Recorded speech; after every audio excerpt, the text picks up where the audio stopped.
आला हजरत उन पीरों को भी हजम नहीं होते जो गैर महरम औरतों से अपने पैर दबाते हैं। आला हजरत उन्हें भी हजम नहीं होते कि जो अपने मुरीदों से मोटे मोटे नजराने वसूलते हैं। शरीयत के अहकाम पर अमल नहीं, नमाज की पाबंदी नहीं। रोजे के महीने में मैंने जाहिल पीरों को खाते हुए देखा अपनी आंखों से। ऐसा ऐसा पीर मिला मुझे, कहते हैं मौलाना पीर का चेहरा देख लो बस हो गई नमाज, हो गई इबादत। बताओ नमाज मेरे नबी पर माफ नहीं है जिनके सदके में दुनिया बनी है। नमाज खुलफाए राशिदीन पर माफ नहीं, नमाज अइम्मा मुज्तहिदीन पर माफ नहीं। तो ये कौन सा पीर आ गया है, कहता खाली पीर का चेहरा देख लो बस हो गई तुम्हारी नमाज। माज अल्लाह, पीर परस्ती करते करते मिल गया मुझको अल्लाह, माज अल्लाह। बहुत शौक से कव्वाली सुनते हैं मेरे नौजवान, पीर को पूजते पूजते अल्लाह मिल गया। कभी सुना है देख उड़ जाए ना ईमान का तोता तेरा। अपने आमाल की इस्लाह करो। मैं उन पीरों को नहीं कहता जो शरीयत पे चलने वाले हैं, मैं उन पीरों को नहीं कहता जो नबी की शरीयत का पैगाम लोगों तक पहुंचा रहे हैं। मैं उन जाहिल पीरों की बात कर रहा हूं जिन्होंने पीरी मुरीदी को धंधा बना लिया आज के दौर में। मैंने ऐसे पीर देखे कि मुरीदों के घर पे आ जाएंगे, एक एक हफ्ता रहेंगे, जुमे की नमाज पढ़ के मुक्तदी आ गया और पीर साहब घर में बैठे। मुरीद नमाज पढ़ रहा है, पीर साहब घर में है और नाज है कि मेरा पीर मुझको जन्नत में लेके जाएगा। जो खुद नहीं बच सकता कब्र में अजाब से, वो तुमको क्या बचाएगा। इसलिए ऐसे पीर का दामन पकड़ो जो खुद भी परहेजगार हो, तुमको भी परहेजगार बना दे। जो खुद भी नमाज पढ़े और मुक्तदियों से भी कहे कि जो नमाज नहीं पढ़ेगा वो हमारा नहीं। वारिसे पाक के रोजे पे आज भी आप जाएंगे तो दरवाजे पे लिखा है, सुना सुना जाके हमारे मुरीदों से कह दे जो नमाज नहीं पढ़ता है वो हमारा नहीं। ये वारिसे पाक के रोजे पे लिखा है। आज वारिसे पाक से मोहब्बत का दावा करने वाले नमाज से दूर। आला हजरत को सबसे पहले आला हजरत किसने कहा? दबदबाए सिकंदरी जो रामपुर से महनामा छपता था पहले, उसके अंदर ये खबर छपी कि आला हजरत अजीमुल बरकत जब देवा शरीफ गए तो वारिसे पाक ने कहा कि आज नमाज बरेली के बड़े मौलाना पढ़ाएंगे, आज नमाज बरेली के आला हजरत पढ़ाएंगे। तो आला हजरत को सबसे पहले आला हजरत हुजूर वारिसे पाक ने कहा है। बेखबर दानिश्वरों को जाने क्या तकलीफ है, बेखबर दानिश्वरों को जाने क्या तकलीफ है। ऊंचे ऊंचे हजरतों ने आला हजरत कह दिया, छोटे छोटे हजरतों को जाने क्या तकलीफ है। तो वो आला हजरत है। आला हजरत का नाम पहचान करा देता है अपनी और पराये में। तो आला हजरत का तर्जमा देखो, इस आयत का तर्जमा मौलवी इस्माइल देहलवी ने किया कि अल्लाह ने चाल चली, उन लोगों ने चाल चली और अल्लाह खूब चाल चलने वाला है, माज अल्लाह। आला हजरत तर्जमा करते हैं उन लोगों ने चाल चली तो अल्लाह रब्बुल इज्जत ने उनकी खुफिया हिलाकत की तदबीर फरमाई। कैसे ईमान बचाया हमारा। एक और आयत करीमा है, वह वजदा का दाल्लन फहदा। ऐ महबूब, हमने आपको अपनी मोहब्बत में खुद रफ्ता पाया तो रास्ता दिखाया।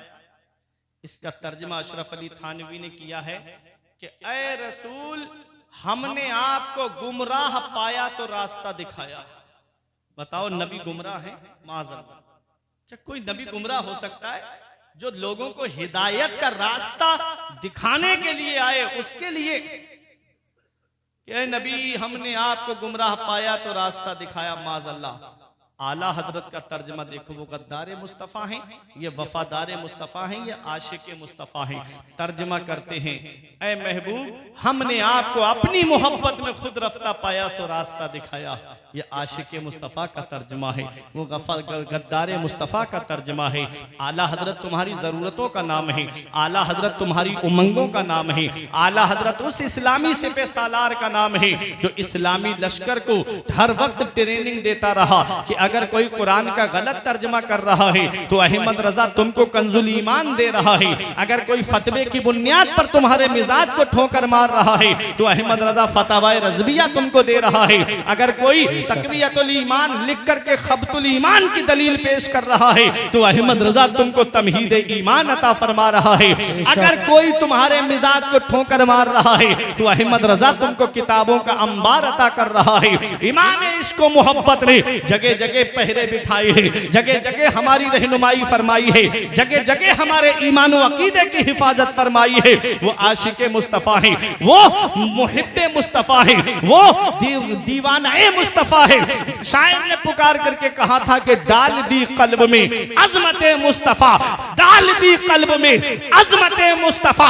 हर सिलसिले के आदमी का यही कहना है कि मैं हूं तो चिश्ती लेकिन मेरा ईमान बचाया अहमद रजा ने, मैं हूं तो कादरी मेरा ईमान बचाया अहमद रजा ने, मैं हूं तो वारसी मेरा ईमान बचाया अहमद रजा ने, मैं हूं तो अशरफी मेरा ईमान बचाया अहमद रजा ने, मैं हूं तो मातुरीदी मेरा ईमान बचाया अहमद रजा ने। जब हर तबकाए फिक्र के, हर मक्तबाए फिक्र के इंसानों का जो आशिक मुस्तफ़ा है उनके ईमान की हिफाजत हो गई तो एक जुबान होकर के कहा था कि डाल दी कल्ब में अजमत मुस्तफ़ा, डाल दी कल्ब में अजमत मुस्तफ़ा। सैयदी आला हजरत पे लाखों सलाम। नारे तकबीर, नारे रिसालत, मसलके आला हजरत, फैजाने आला हजरत, जश्ने दस्तारबंदी। माशाअल्लाह माशाअल्लाह। तो ये कुरान का तर्जुमा है, ये इमाम अहमद रजा कॉन्फ्रेंस है। कौन है इमाम अहमद रजा? कुरान का तर्जुमा लिख करके हमारा ईमान बचाया, बेशक हमारे ईमान की हिफाजत फरमाई है। ऐ मेरे अजीजों, कुरान का तर्जुमा पढ़ना तो कंजुल ईमान पढ़ना। ये कंजुल ईमान क्या है? ये ईमान का खजाना है। आला हजरत अजीमुल बरकत ने कुरान का खजाना हमको अता फरमाया है। कुरान है क्या? हर चीज का बयान कुरान के अंदर। तो डॉक्टर मूरिस कहते हैं कि लाओ कुरान का तर्जमा भी मैं सुन लूं ताकि मुझे नतीजा मिल जाए ये लाश किसकी है, ये लाश किसकी है। एक आलिम साहब बुलाए गए जो कुरान का तर्जमा भी करते रहे। पहला पारा पढ़ लिया लेकिन नतीजा नहीं आया, दूसरा पारा पढ़ लिया लेकिन नतीजा नहीं आया, 3 पारे 4 पारे हो गए लेकिन नतीजा नहीं आया। आलिम साहब बोले नतीजा आया? कहा नतीजा आए या ना आए लेकिन मजा बहुत आ रहा है कुरान की तिलावत करते रहो, मजा बहुत आ रहा है कुरान पढ़ते रहो। डॉक्टर मूरिस कुरान सुन रहे हैं, कहते हैं कि मेरा यकीन कहता है कि नतीजा भी इसी कुरान में मिलेगा।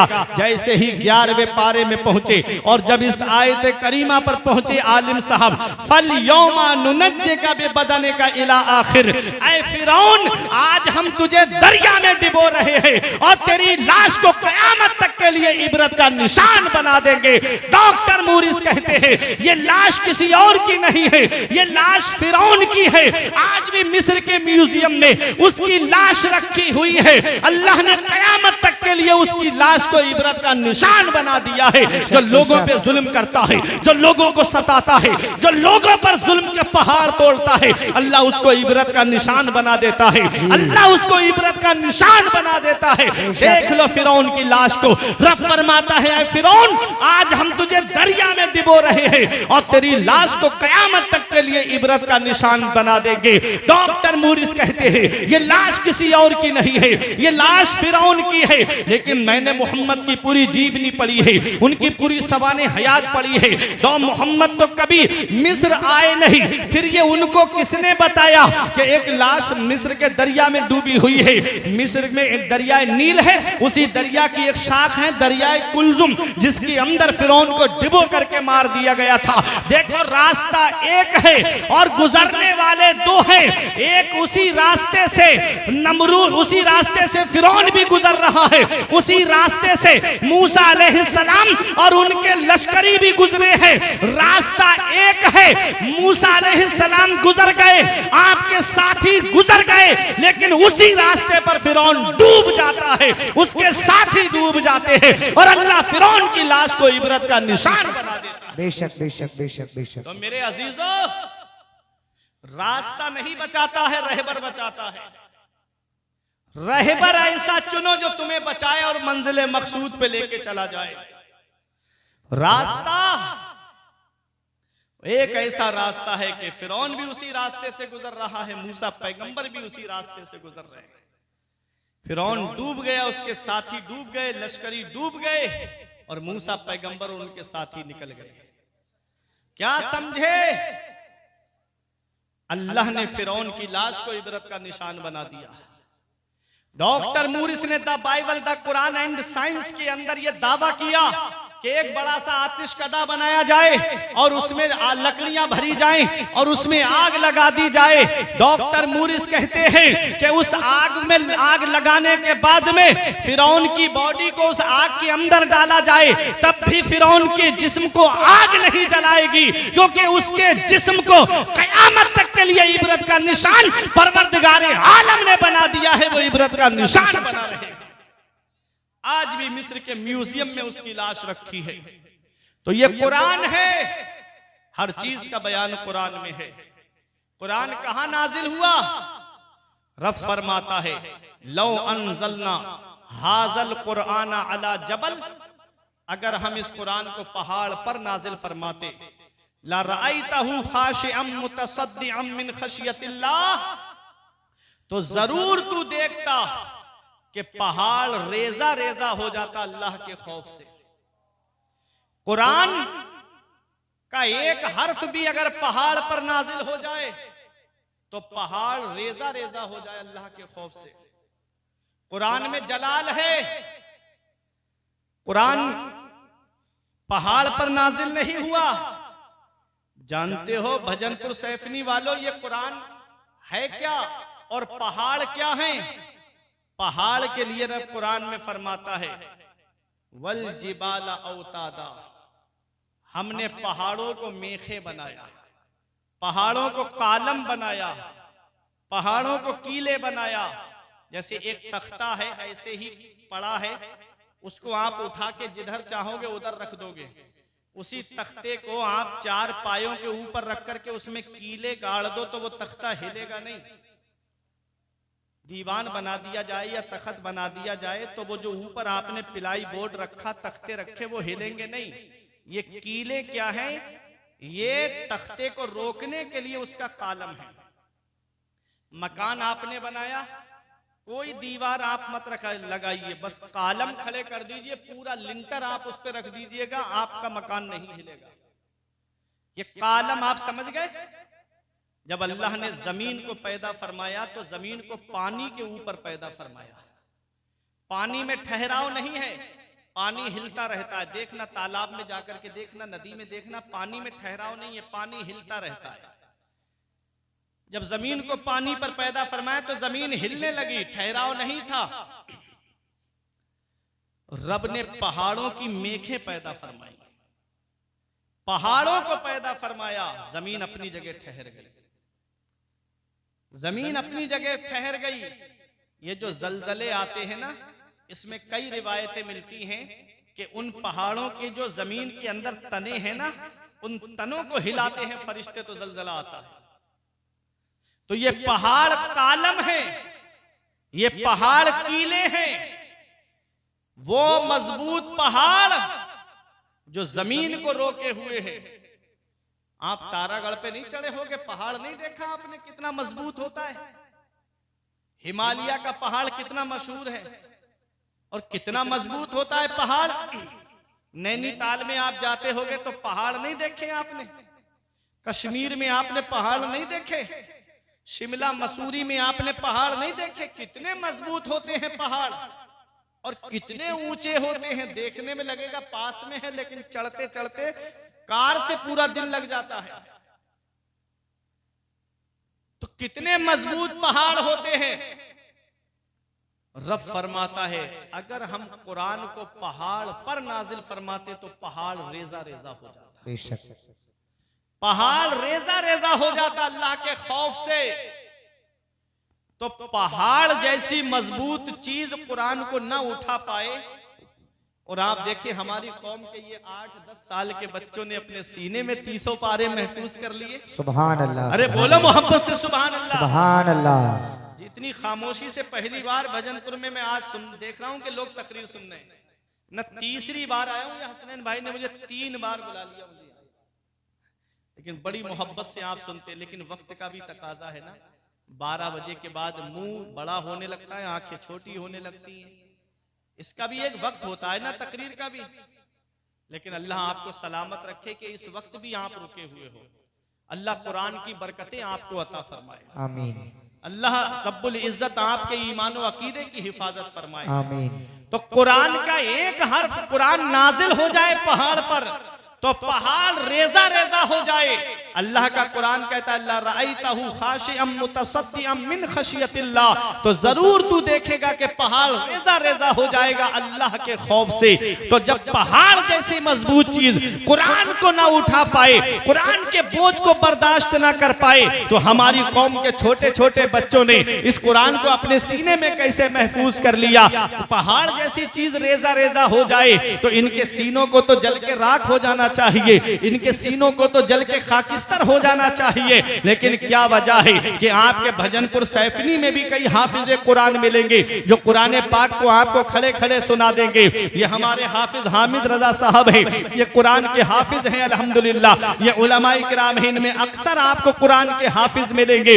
ये कुरान आपको सुना देंगे। इनके सीने आज तक महफूज क्यों हैं, इनके सीने जलकर राख क्यों नहीं हुए। पहाड़ जैसी मजबूत चीज कुरान को अगर नाजिल हो जाए तो रेजा रेजा हो जाए, उसका बोझ ना उठा पाए, तो इन बच्चों ने कुरान का बोझ कैसे उठा लिया। तो सुनो, मैं आपको एक मिसाल से समझाना चाहता हूं। ये जो लाइट आप देख रहे हो ना, ये लाइट आपके घर में कहां से आती है? डायरेक्ट पावर हाउस से आती है या ट्रांसफार्मर के जरिए होकर के आती है? अगर आपको समझना है तो अपने घर के साथ तार निकालना और डायरेक्ट ट्रांसफार्मर से तार लाइट मत लेना, डायरेक्ट पावर हाउस में जाकर के लगाना। तुम्हारे घर का फ्रिज सलामत होगा, तुम्हारे घर की वॉशिंग मशीन चलेगी, तुम्हारे घर की लाइटें जलेंगी, तुम्हारे घर का मोटर चलेगा। अरे तार लगाने के लिए जो जाएगा, घर का सामान तो बाद में फूकेगा, पहले उसमें से धुआं निकल जाएगा, पहले वो जल करके राख हो जाएगा। अगर इस तार को डायरेक्ट पावर हाउस में लगाओगे तो ना तो तुम्हारे घर का फ्रिज जलेगा, ना तो तुम्हारे फ्रिज चलेगा, ना तो वॉशिंग मशीन चलेगी, ना तो कोई लाइट जलेगी, ना तो तुम्हारे घर का कोई उपकरण काम करेगा। अरे डायरेक्ट पावर हाउस से तार नहीं लगाया जाता है, बल्कि जब लाइट पावर हाउस में आती है और पावर हाउस से लाइट ट्रांसफार्मर के अंदर आती है और ट्रांसफार्मर पूरा लोड अपने ऊपर लेता है, फिर उसको हल्का करके आसान करके लोगों के घरों तक पहुंचाता है। यह मिसाल मैंने आपको दे दी है आपके जहन को करीब करने के लिए। कुरान कहां नाजिल हुआ है? तो आओ कुरान से पूछते हैं, ऐ कुरान जरा ये तो बता तू कहां नाजिल हुआ है? तो कुरान जवाब देता है नज़ला बिहिर रूहुल अमीन अला क़ल्बिका लितकूना मिनल मुनज़िरीन। इस कुरान को जिब्राईल अलैहिस्सलाम लेकर आए हैं और कहां उतारा है? नबी के दिल पर उतारा है, मदीने वाले मुस्तफा के दिल पर उतारा है। ये जलाली कुरान मदीने वाले मुस्तफा के दिल पर नाजिल हुआ है। मदीने वाले मुस्तफा के सदक़े में ये कुरान इतना आसान हो गया है कि नबी की उम्मत के छोटे छोटे बच्चों ने आज उस कुरान को हिफ्ज़ कर लिया। नारे तकबीर, नारे रिसालत, मसलके आला हजरत, फैजाने आला हजरत, फैजाने इल्मे दीने मुस्तफा, जश्नी दस्तार बंदी माशाअल्लाह। तो ये कुरान नबी के मुबारक दिल पे नाजिल हुआ और जिब्राईल अलैहिस्सलाम लेकर आए लितकूना मिनल मुनज़िरीन। ये कुरान नबी के दिल पर नाजिल हुआ है ताकि आप डर सुनाने वाले हो जाएं। तो कुरान कहां नाजिल हुआ? नबी के मुबारक दिल पर। और नबी के सदके में मेरे आका की उम्मत के छोटे छोटे बच्चों ने इस कुरान को हिफ्ज़ कर दिया है। बेशक बेशक। इसीलिए कहता हूं बख्शिश की राह मोमिनो आसान बना लो, सुभान अल्लाह। अपने लिए निजात का सामान बना लो। दुनिया की किताबों पे नजर बाद में रखना, बच्चों को पहले हाफिजे कुरान बना लो। सुभान अल्लाह सुभान अल्लाह। बच्चों को पहले हाफिजे कुरान बना लो। ये कुरान क्या है?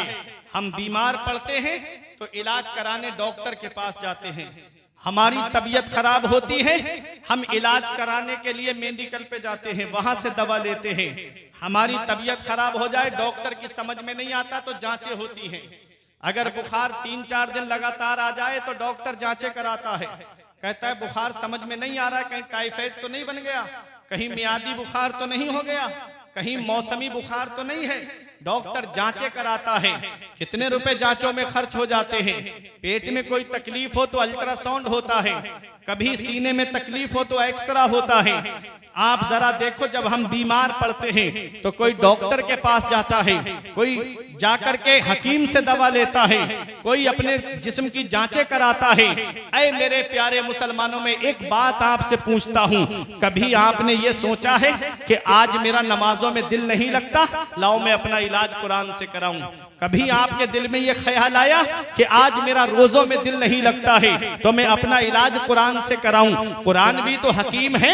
रब फरमाता है यासीन वल कुरानिल हकीम, कुरान हिकमत वाले कुरान की कसम, हकीम कुरान की कसम। तो कुरान भी तो हकीम है, इस हकीम के पास आओ ना अपना इलाज कराने के लिए। आप अगर इस कुरान के पास आओगे और कहोगे कि मैं बीमार हूं, कुरान मेरा इलाज कर दे, तो कुरान जवाब देगा वनुनज़्ज़िलु मिनल कुरानी मा हुवा शिफाउन व रहमा व रहमतुल लिल मुमिनीन वला यज़ीदु ज़ालिमीन इल्ला खसारा।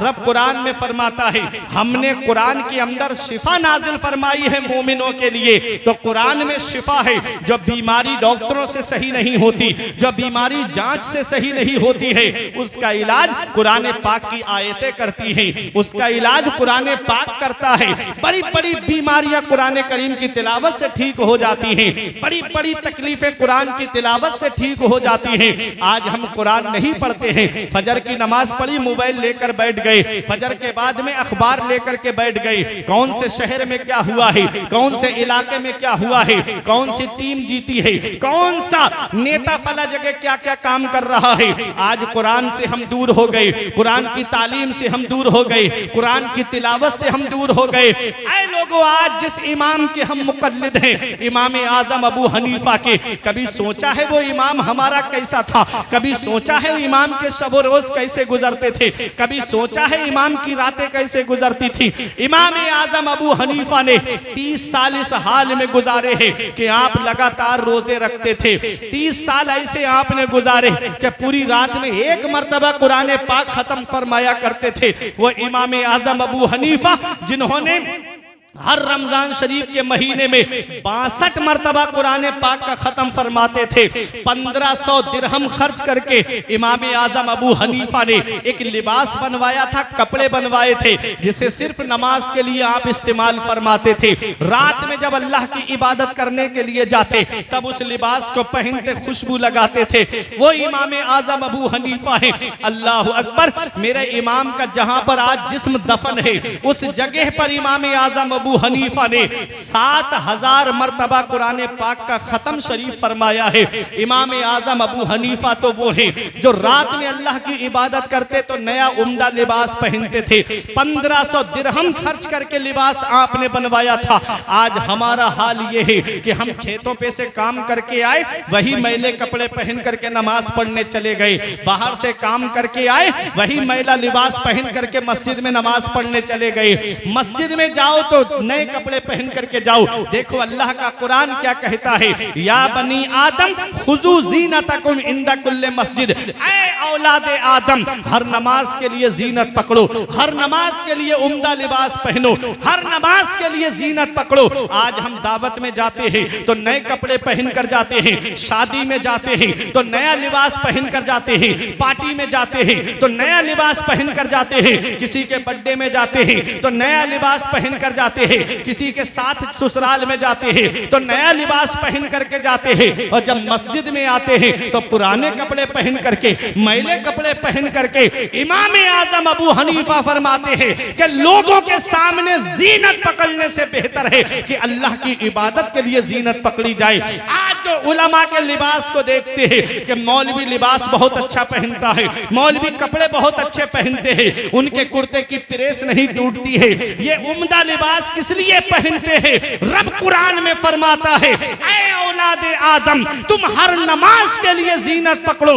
उलमा जो उम्दा लिबास पहनते हैं वो लोगों को दिखाने के लिए नहीं बल्कि अल्लाह की इबादत के लिए पहनते हैं। नारे तकबीर, नारे रिसालत, मसलके आला हजरत, फैजाने आला हजरत, जश्नी दस्तार बंदी माशाअल्लाह।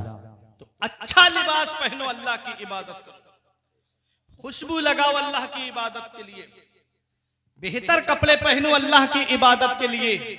ऐ मेरे अजीजों, वो इमाम आजम अबू हनीफा कौन है? इमाम आजम तवज्जो दीजिएगा, जो भी आएगा मिंबर शरीफ पे आएगा इंशाअल्लाह आपको यही दीदार होगा जिस शख्सियत का भी होगा। तवज्जो देना, कौन इमाम आजम है? 30 साल लगातार रोजे रखे आपने। ये रोजा क्या है? ये रोजा हजरात तवज्जो देना, आज कुरान की तालीम पे मैं रोशनी डालूंगा। आज जिस तालीम से हमारे बच्चे दूर होते जा रहे हैं, जिस तालीम से हमारे बच्चे दूर हो रहे हैं, वो कुरान की तालीम है क्या? हमारे जहनों में ये बात बैठ गई है कि अगर बच्चा मदरसा पढ़ने जाएगा तो या तो वो हाफिज बनेगा या आलिम बनेगा। दुनिया में हाफिज आलिम बन करके क्या करेगा? या तो मस्जिद में इमामत करेगा या किसी मदरसे के अंदर बैठ करके पढ़ाएगा। कितनी तनख्वाह मिलेगी? 5,000, 10,000, 12,000। कैसे घर का गुजारा होगा? ये महंगाई का दौर है। इस महंगाई के दौर में कैसे हमारे बच्चे जो हैं वो अपने घर वालों का पेट भरेंगे या वो अपनी जिंदगी को सुकून के साथ गुजारेंगे? ये हमारे जहन से बात निकल गई कि रोजी देने वाली जात अल्लाह की है, पैसा देने वाली जात अल्लाह की है, सरमाया देने वाली जात अल्लाह की है। ये प्लाट, ये बिल्डिंग, ये दुनियावी ज़ेबो ज़ीनत देने वाली जात अल्लाह की है। रब कुरान में फरमाता है, अल्लाह जिसे चाहता है उसे बेहिसाब रोजी अता फरमाता है। तो रोजी देने वाली जात अल्लाह की है। चाहे हाफिज हो या आलिम हो, उसे भी रोजी अल्लाह देता है। चाहे डॉक्टर हो, इंजीनियर हो, प्रोफेसर हो, मास्टर हो, उसे भी रोजी मेरा रब देता है।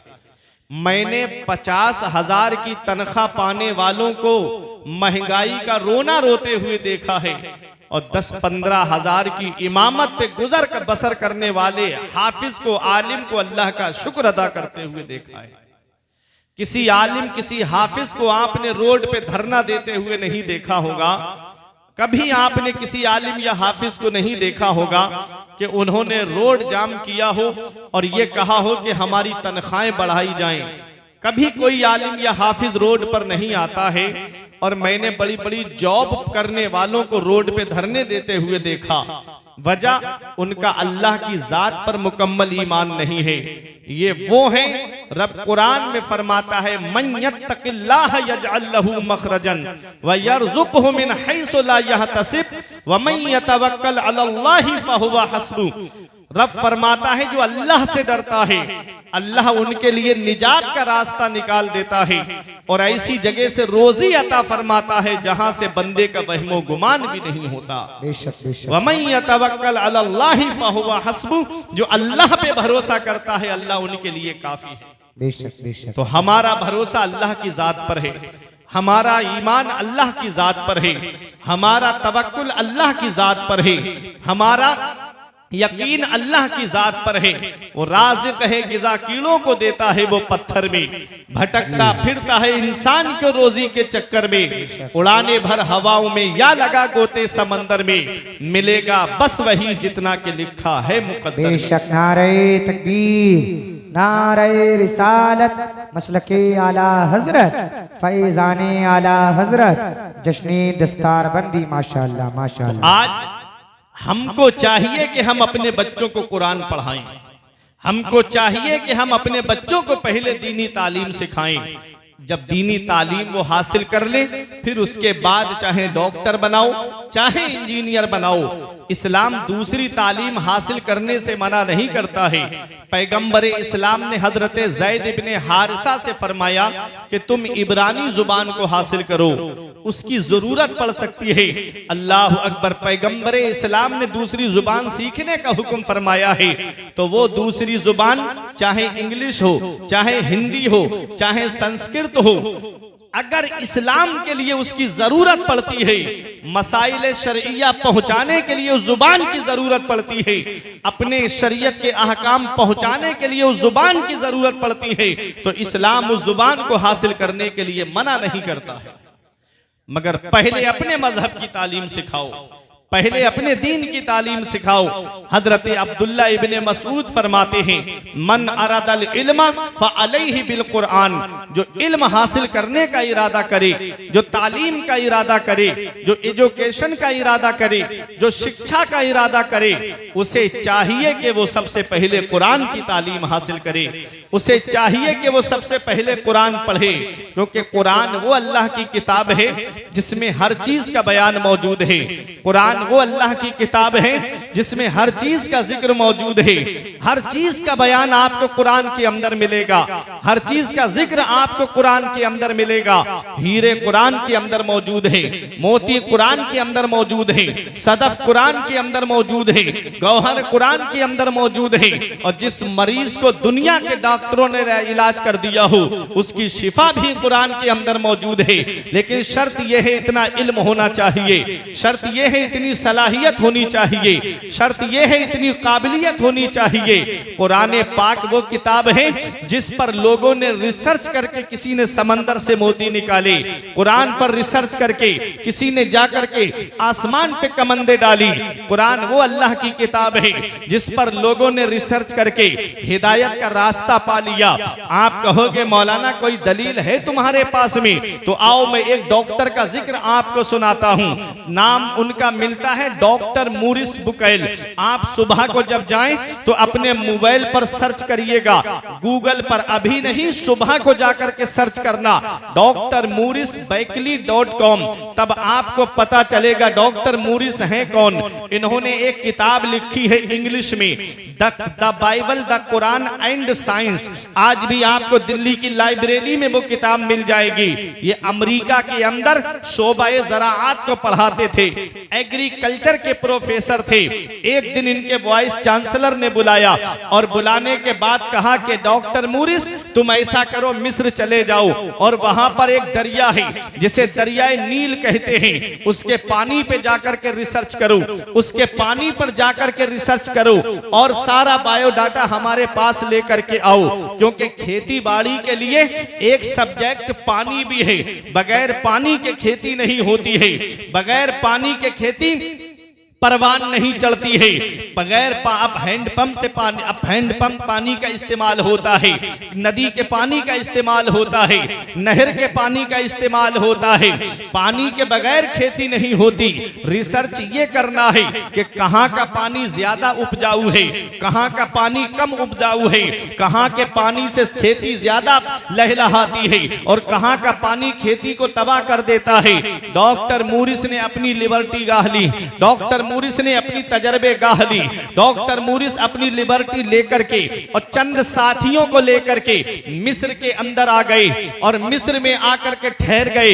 एक दिन सुबह के वक्त दरियाए नील के किनारे टहल रहे थे।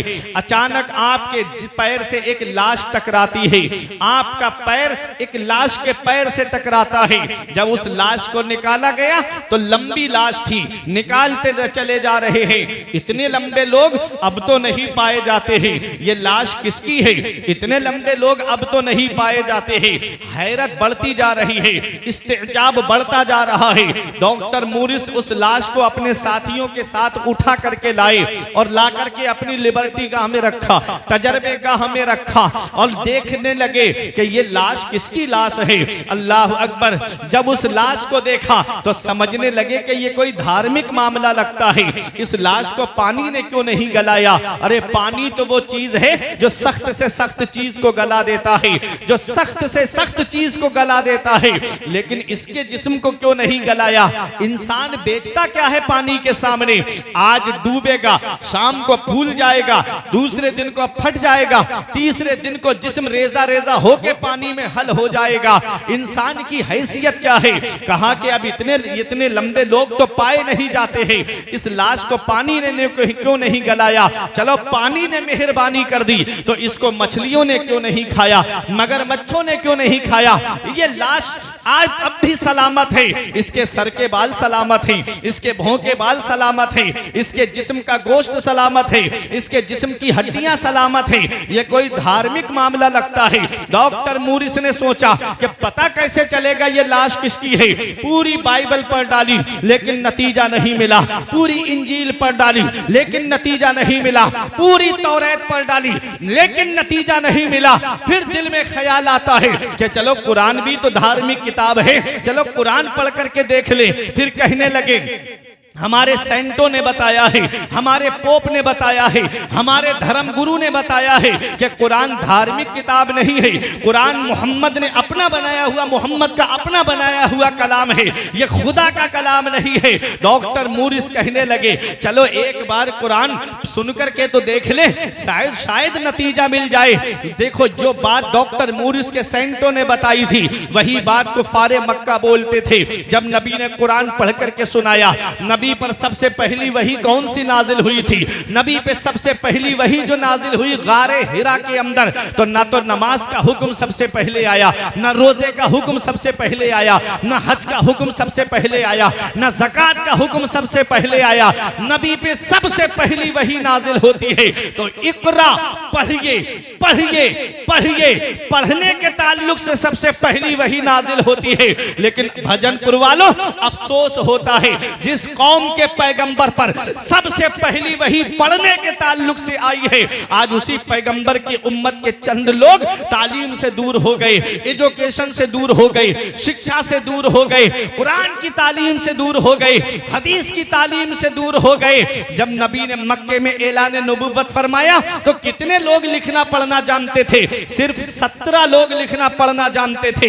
नबी ने 40 साल की उम्र में ऐलान नबुव्वत फरमाया, 53 साल की उम्र में नबी ने मक्का छोड़ा, मदीने आ गए, 10 साल मदीने शरीफ में रहे हैं। टोटल ये 23 साल की जिंदगी है। पूरी जिंदगी नबी की बज़ाहिर 63 साल है, लेकिन तबलीग इस्लाम की जो जिंदगी मैं आपको बता रहा हूं वो जब नबी पर पहली वही नाजिल हुई है, पहले तो मेरे आका ने मक्के की सरजमीन पर अपने अखलाक के जरिए तबलीग की है, अपने किरदार के जरिए तबलीग की है। 40 साल तक नबी ने उन लोगों के सामने अपना अखलाक पेश किया है, अपना किरदार पेश किया है, अपना कैरेक्टर पेश किया है। नबी का किरदार देख करके कुफारे मक्का आपको सादिकुल वादुल अमीन कहते थे। नबी की सीरत को देख करके कुफारे मक्का आपको सबसे बड़ा सच्चा कहते थे। आपकी हिस्ट्री को देख करके, आपके अखलाक हसना को देख करके कुफारे मक्का अपनी अमानतें नबी के पास रखा करते थे। कहते थे अगर मक्के में कोई सबसे सच्चा है तो वो मोहम्मद रसूलुल्लाह है, अगर मक्के में सबसे बड़े कोई अमीन है तो वो मोहम्मद इब्ने अब्दुल्लाह है। वही कुफारे मक्का के सामने जब नबी ने ऐलान नबुव्वत फरमाया तो कोई मेरे नबी को गाली दे रहा है, कोई मेरे नबी को मजनू कह रहा है, कोई मेरे नबी को माज़अल्लाह पागल कह रहा है। और नबी के सगे चचा अबू लहब ने कहा था मोहम्मद तुमने इसलिए हमको बुलाया है ताकि हम तुमको नबी माने, खुदा तुम्हारे हाथों को तबाह कर दे। नबी ने आसमान की तरफ देखा, रब ने फरमाया मेरे महबूब आप तो मेरे रसूल हो, आप मेरे महबूब हो, ये अबू लहब आपके हाथों के बारे में कह रहा है तो हम कुरान में फरमा रहे हैं, तब्बत यदा अबी लहब व तब, तबाह हो जाए अबू लहब के दोनों हाथ, और वो तबाह हो ही गया। अबू लहब ने नबी करीम की शान में गुस्ताखी की तो रब तबारक व तआला ने पूरी सूरत अबू लहब के ताल्लुक से महबूब पर नाजिल फरमाई कि अबू लहब के दोनों हाथ तबाह हो जाएं, और वो तबाह हो ही गया। देखो ये मेरे आका है, इन्होंने 40 साल की उम्र शरीफ में ऐलान नबुव्वत फरमाया है, 53 साल की उम्र में मक्का छोड़ा है, मदीना आए हैं, 10 साल मदीने शरीफ की सरजमीन पर बज़ाहिर रहे मदीने वाले मुस्तफ़ा।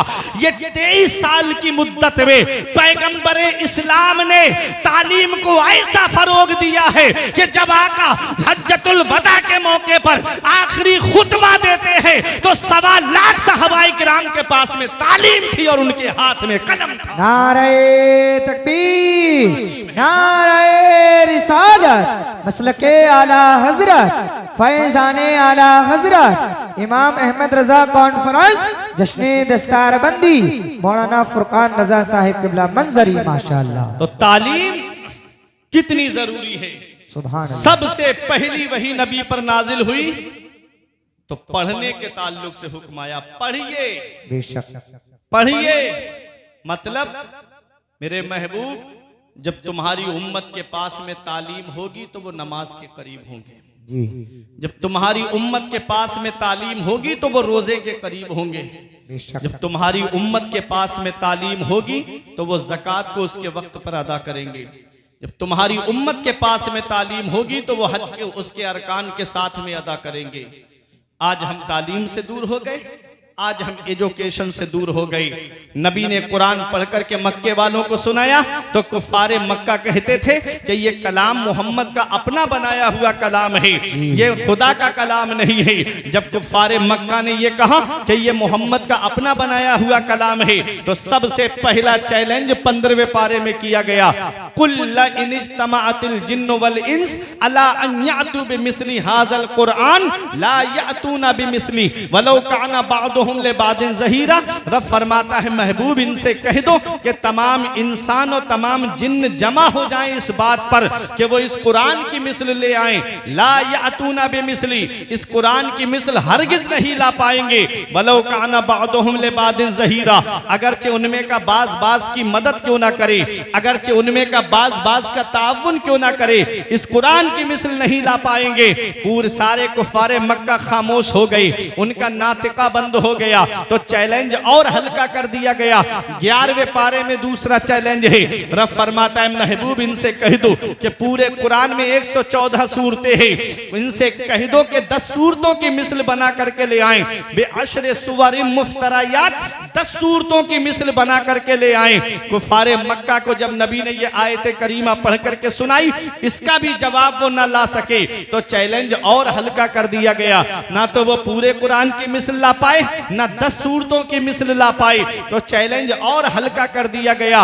रब ने फरमाया महबूब ये 10 सूरतें क्या ला, सूरतों की मिस्ल क्या ला पाएंगे, चैलेंज और हल्का कर दिया गया। व इन कुंतुम फी रैबिम मिम्मा नज़्ज़लना अला अब्दिना फातू बिसूरतिम मिन मिस्ली वदउ शुहदाअकुम मिन दूनिल्लाह। रब फरमाता है तुम इस बात से शक में हो जो हमने अपने बंदे पर नाजिल फरमाया है, तो रब फरमाता है तुम बुला लो अपने हिमरातियों को, सबको बुला लो और इस कुरान की मिस्ल, एक सूरत की मिस्ल बना करके ले आओ, एक सूरत की मिस्ल।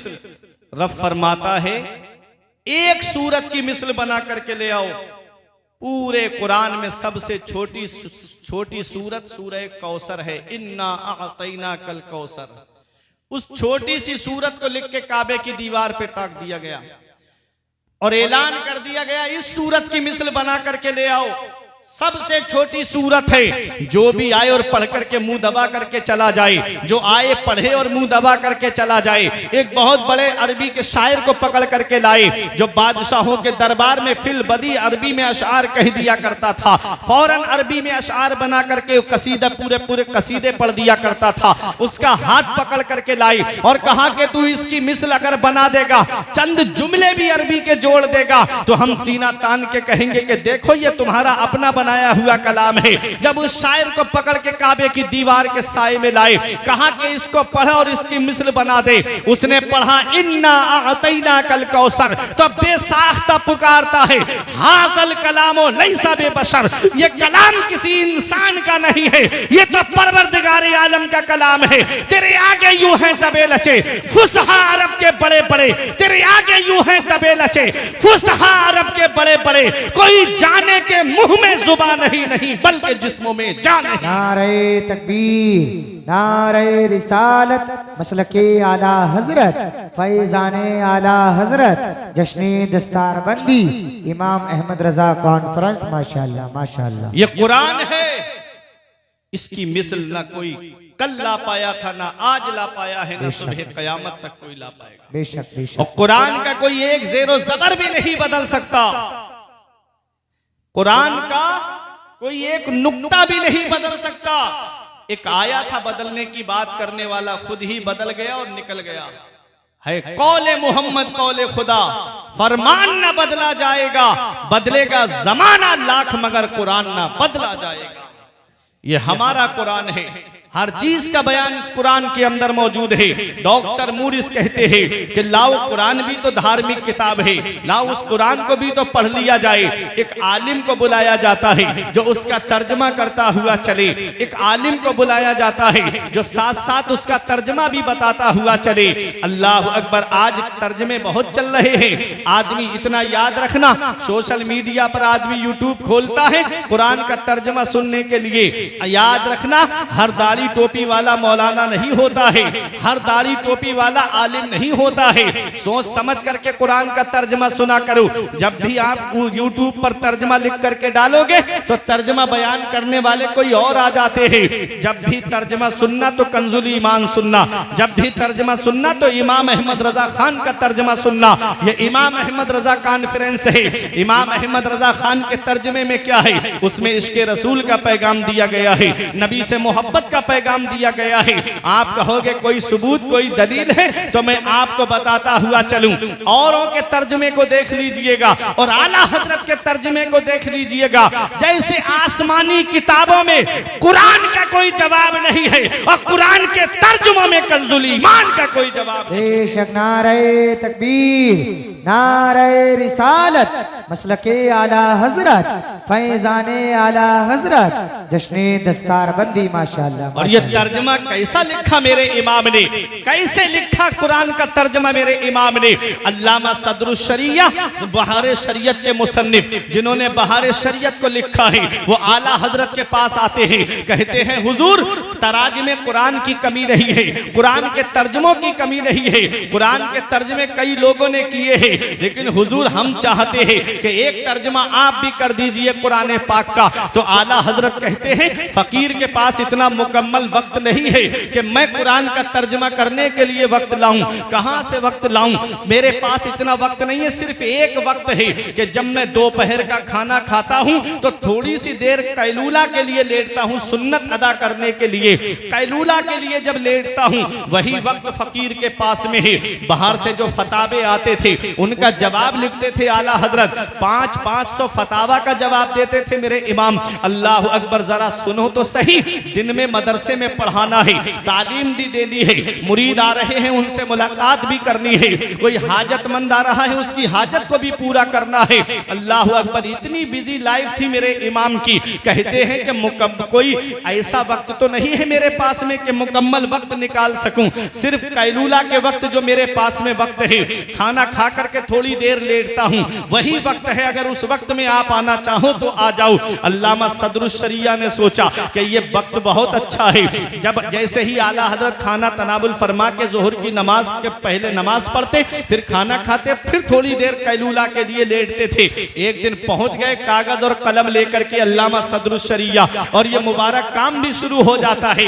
आला हजरत बोलते जा रहे हैं, उधर वो तर्जमा लिखते जा रहे हैं, इधर आला हजरत बोलते जा रहे हैं और वो कुरान का तर्जमा लिखते जा रहे हैं। जब आदमी किसी चीज का तर्जमा लिखता है तो कई किताबों का सहारा लेना पड़ता है, कई लुगतों हकीकतों का सहारा लेना पड़ता है और दीगर किताबों का सहारा लेना पड़ता है, मगर वह मेरे इमाम तेरे इल्म पर कुर्बान जाऊं, तेरी शान पर कुर्बान जाऊं, तेरे मर्तबे पर कुर्बान जाऊं, तेरी बुलंदी पर कुर्बान जाऊं। मेरा इमाम बोलता जा रहा है, अल्लामा सदरुश शरिया लिखते जा रहे हैं, और जब ये कुरान का तर्जुमा मुकम्मल हो जाता है, इसका नाम कंजुल ईमान रखा जाता है। जब ये तर्जुमा लोगों के सामने आता है, जब ये तर्जुमा आलिमों के सामने आता है, जब ये तर्जुमा मुफ्तियों के सामने आता है, तो मुफ्ती हैरत में पड़ जाते हैं कि जो साहिब तफसीर बैज़ावी ने लिखा वही तर्जुमे में आला हजरत ने कहा, जो साहिब तफसीर ने, जो साहिबे तफसीर ने, साहिबे मदारिकुत तंजील ने कहा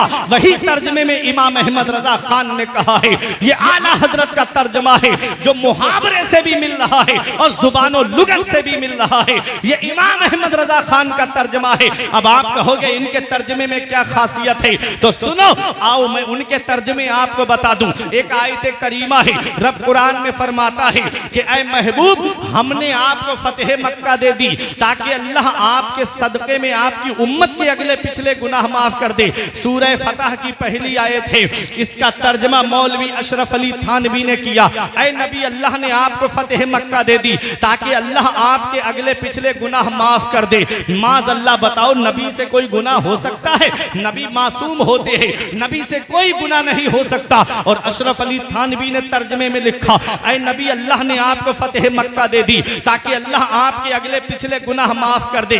मौलवी खलील अहमद अम्बेड भी लिखते हैं, कहते हैं, ऐ नबी, अल्लाह ने आपको फतेह मक्का दे दी ताकि अल्लाह आपकी अगली पिछली खताएं माफ कर दे। माज अल्लाह, कोई नबी को खताकार लिख रहा है, कोई नबी को गुनाहगार लिख रहा है।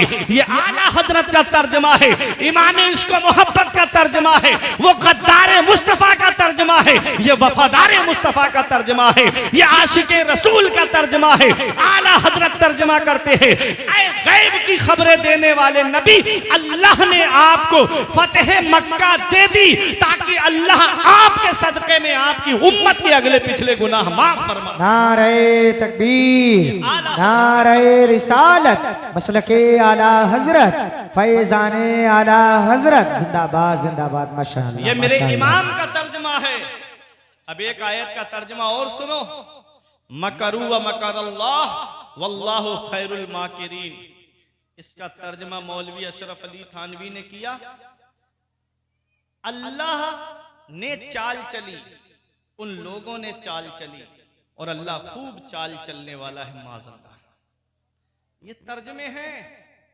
आज आदमी सोशल मीडिया पे खूब शौक से सुनता है, कब ईमान का तोता उड़ जाता है पता भी नहीं चलता। मेरा इमाम कहता है, देख उड़ जाए ना ईमान का तोता तेरा। हर दाढ़ी टोपी वाला मौलाना नहीं होता। आज तो आदमी सोशल मीडिया पे मसले तलाश कर रहा है, अपने आलिमों से नहीं पूछते। पहले ये बुजुर्ग हमारे बैठे, कोई मसला पेश आता था तो अपने इमाम से पूछते थे, अपने आलिमों से पूछते थे। आज आदमी गूगल से पूछ रहा है, यूट्यूब पे पूछ रहा है। किस मकतबे फिक्र का मौलाना निकल के आ जाए तुमको क्या पता। तुम तो उसकी दाढ़ी देख रहे हो, साफा देख रहे हो, और तुम तो देख रहे हो कि ये तो कुरान और हदीस की बात कर रहा है। जरूरी नहीं। इतने एजेंट बिठा दिए गए हैं, हजारों फेक साइट बनी हुई हैं सोशल मीडिया पर, जिसके जरिए लोगों का ईमान लूटा जा रहा है। बाकायदा जापान के अंदर ट्रेनिंग दी जाती है मुसलमानों को गुमराह करने की। नबी की सुन्नतों पे रिसर्च हो रहा है वहां, नबी की हदीसों पे रिसर्च हो रहा है वहां, कुरान का तर्जमा बताया जा रहा है, उनको हदीसें पढ़ाई जा रही हैं, उनको पूरा मौलाना बना करके पेश किया जा रहा है। तुम तो समझते हो कि ये तो दाढ़ी और टोपी है, साफा है, जुब्बा है, ये तो मौलाना ही होगा, लेकिन उसके दिल के अंदर क्या है ये कोई नहीं जानता। मुस्तफा कमाल पाशा जो सल्तनत उस्मानिया खत्म करने के लिए आया था, नाम देखो, मुस्तफा कमाल पाशा, और था यहूदियों का एजेंट। एक दोनुमा फिरका है यहूदियों में जो टोटल नाम मुसलमानों वाले रखता है, और मुसलमानों वाले नाम रख करके मुसलमानों में वो पढ़ा लिखा मौलाना भेजा जाता है। कुछ दिनों उन्हीं के माहौल को समझता है, फिर उसके बाद हल्के हल्के लोगों के ईमान को लूटना शुरू कर देता है। लेकिन हम नहीं जानते। आला हजरत अजीमुल बरकत वो हस्ती हैं जिन्होंने इम्तियाज कर दिया। आज आला हजरत हर एक को हजम नहीं होते। आला हजरत अजीमुल बरकत का नाम हर एक को हजम नहीं होता। क्यों नहीं होता? कभी सोचा है? बरेली वालों ने किसी की जमीन पे कब्जा तो किया नहीं है, किसी की प्रॉपर्टी पे तो कब्जा किया नहीं है मेरे इमाम ने। फिर क्यों नहीं? आज मसलके आला हजरत का नारा लगाने पे लोग एतराज करते हैं, आज आला हजरत का नाम लेने पे लोग एतराज करते हैं। क्यों करते हैं? तो सुनो, ये आला हजरत का नाम वो नाम है जो सुन्नी में और गैर सुन्नी में पहचान करा देता है। ये आला हजरत का नाम है। जब पहले देसी घी मिलता था तो आदमी जब दुकान पे लेने जाता था तो आदमी ये नहीं कहता था कि कौन सा घी चाहिए। जहां दुकान पे जाके कहा घी दे दो तो देसी घी उठाता और आपको दे देता। और जब से डालडा चलने लगा, जब से रिफाइंड चलने लगा, जब से मिलावटी तेल चलने लगे, अब आप दुकान पे जाकर के कहोगे कि हमको घी दे दो तो वो पूछेगा कि कौन सा घी दे दूं, बनास्पाती घी दे दूं, डालडा दे दूं या रिफाइंड फॉर्चून तुमको दे दूं, कौन सा वाला दूं? तो आप ये कौन सा कहने की जरूरत क्यों आई? जब घी मांगा था तो घी दे देना चाहिए। पता चला मार्केट में मिलावटी घी आ गए हैं, पता चला मार्केट में मिलावटी तेल आ गए हैं। जब लोग सुन्नी थे और सुन्नी सहीहुल अकीदा थे तब कहने की जरूरत नहीं पड़ती थी कि तुम कौन से सुन्नी हो। अब वो भी अपने आप को सुन्नी कहला रहे हैं और इमाम आजम अबू हनीफा का मुकल्लिद भी कहला रहे हैं। इसलिए इस दौर में ये पूछने की जरूरत पड़ गई कि कौन से सुन्नी हो। अगर इमाम अहमद रजा खान के नाम पर उसका चेहरा खिल जाता है तो समझ लो अपना वाला है, और अगर आला हजरत के नाम पर चेहरा बिगड़ जाता है तो समझ लो अपना नहीं है, सिर्फ अपनों का लिबास पहन करके आया है। ऐसे आलिम को दूर हटा दो और ये कह दो कि जो रजा का नहीं है वो हमारा नहीं है। नारे तकबीर, नारे रिसालत, मसलके आला हजरत, फैजाने आला हजरत, जश्ने दस्तारबंदी मौलाना फुरकान रजा साहिब किबला मंजरी। माशाअल्लाह माशाअल्लाह। ये पहचान है, ये पहचान है। आला हजरत का नाम पहचान करा देता है अपने और पराए। और आला हजरत हर एक को हजम नहीं होते। क्यों? यासीन वल कुरआनिल हकीम वक़ाल अल्लाहु तबारक व तआला फी मक़ामिन आखर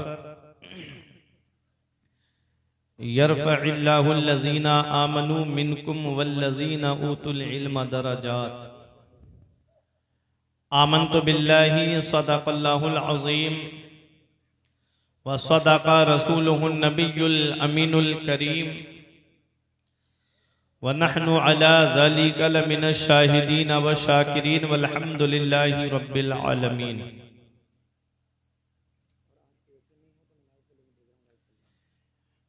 आइए हजरात, हम और आप मिलकर सबसे पहले सरवरे कायनात, फखरे कायनात, बिनाए कायनात, शहंशाह बहरोबर, मालिक खुशकोतर कायनात के सरवर, अल्लाह के पैगंबर, जिस नबी की अजमत व शान को बयान करते हुए मेरा इमाम फरमाता है, सरवर कहूँ के मालिको मौला कहूँ तुझे, सरवर कहूँ के मालिको मौला कहूँ तुझे, बागे खलील का गुले ज़ेबा कहूँ तुझे, तेरे तो वस्फ ऐबे तनाही से हैं बरी, हैरा हूँ मेरे शाह मैं क्या क्या कहूँ तुझे, आखिर रज़ा ने ख़त्म सुखन इस पे कर दिया, खालिक का बंदा खल्क का आका कहूँ तुझे। तमाम लोग मोहब्बत व अकीदत के साथ गुंबदे खजरा की जानिब लव लगाकर दुरूद पाक की डालियाँ मोहब्बत की थालियों में इस उम्मीद पर सजाकर पेश करें कि ज़माने से मुसलसल दर्द सुबह शाम मिलता है जी, दुरूद पाक पढ़ लीजिए बहुत आराम मिलता है। सुभान अल्लाह। पढ़िए बाबा से बुलंद अल्लाहुम्मा सल्ली अला सय्यदिना मौलाना मोहम्मद सय्यदिना व मौलाना मुहम्मदिन व बारिक व सल्लिम सलातुम व सलामन अलैका या रसूल अल्लाह सल्लल्लाहु ताला अलैहि वसल्लम। थोड़ी सी देर आप हजरात इत्मीनानो सुकून का दामन मजबूती से पकड़े रहें। जैसे ही हुजूर साहिबे सज्जादा की आमद होगी वो मेरी तकरीर खत्म करने का सिग्नल होगी।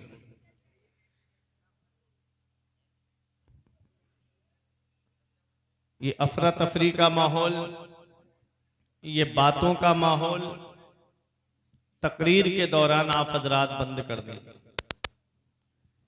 क्योंकि तकरीर के लिए बहुत सुकून का माहौल चाहिए और जहन बिल्कुल हाजिर चाहिए।